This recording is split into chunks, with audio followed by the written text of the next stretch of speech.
Welcome to Hildestone College's quick lesson series where our teachers give you some English language tips.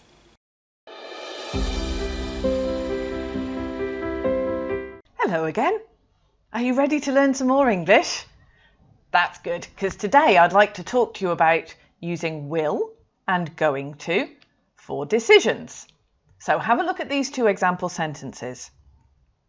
I'll finish my homework tomorrow. I'm going to finish my homework tomorrow. Now, they're both correct sentences. I'm not tricking you with any wrong grammar or anything like that. They're both possible, but they're used in different ways. And that's what we're going to look at today. Okay? So, if you have some information, like in these three examples, goodness, it's 10 p.m. already. Or perhaps a friend says to you, we're going to the cinema. Do you want to come? Or maybe your host family or one of your parents or a friend says to you, dinner's ready.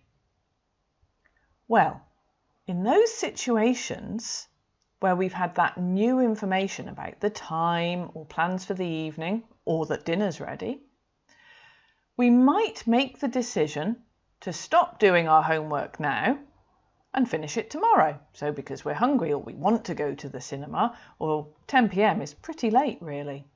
And then we would say, I'll finish my homework tomorrow. That's because we're making the decision now. And we're using the new information we have just been given to make that decision. So seeing the time, or getting the invite, or being told that our dinner is ready. That's the new information which helps us make the decision to finish the homework tomorrow. Let's have a look at some different situations now. Our teacher told us to go to the library to do this research. I said I would go to the cinema with Helen tonight. I always watch my favourite TV programme on a Monday. This assumes that today is Monday, okay? Put in any day of the week that today is if you want there. Now, in those situations, we've already made the decision to stop doing our homework now and finish it tomorrow.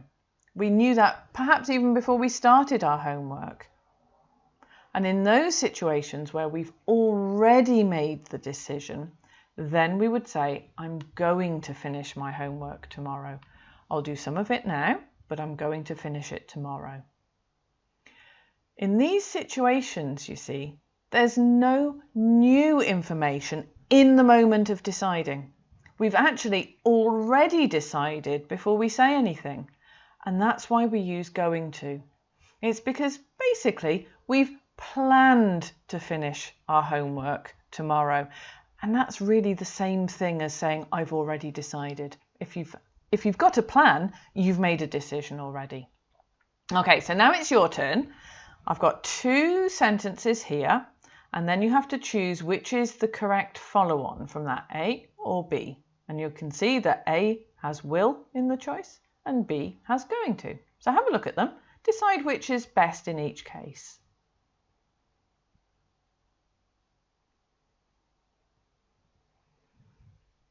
Okay, that was pretty easy, wasn't it? In number one, we decided where to go on holiday last night. It's clear from the last night that you already know the answer, because if you decided already. You're not making a decision as you speak. So of course here the correct answer is B, going to. In number two, it's a different situation, isn't it? If you say, oh no, Jane just texted to say she's lost her keys, well then you've been given new information and that's what you're reacting to. You're making a decision in the moment of speaking based on the new information. So of course the correct answer is A, will. Now there I've chosen some fairly simple examples to help you see where the difference is. Sometimes, though, it is true, it's not so clear whether it's possible that you've already decided something or are deciding in the moment. If you have a situation like that, think about this. Because we use will when we have new information which causes our decision or helps us make our decision. If you use will when you're talking about a decision you've made, it will sound like you've just been given a reason to make a choice. So the person you're speaking to might look surprised or say, "Oh, well, what's made you decide that?" Because it really does sound like you've just been given some information that has influenced you. If you use going to when you report a decision, it'll sound like you've thought about it and planned it that way. So if it's in response to new information, it's going to sound like you're going to stay with a decision you'd already made and you're ignoring the new information. Okay? So that might help you choose between the two. The main thing with English is to listen to as much as possible and read as much as possible, and notice situations where people are reporting decisions. Look to see whether they're using will or going to, or even another similar phrase, and then look to see what the situation is. That way, you'll develop your feeling for the language and you'll speak much more naturally and automatically, more like a native speaker. Okay, then I'll see you again soon for some more English. Bye! Thank you for watching. If you liked the video, please click on the like button, and if you haven't already, please subscribe and click the bell icon so that you don't miss the next video. That's it for this lesson. Until next time, goodbye.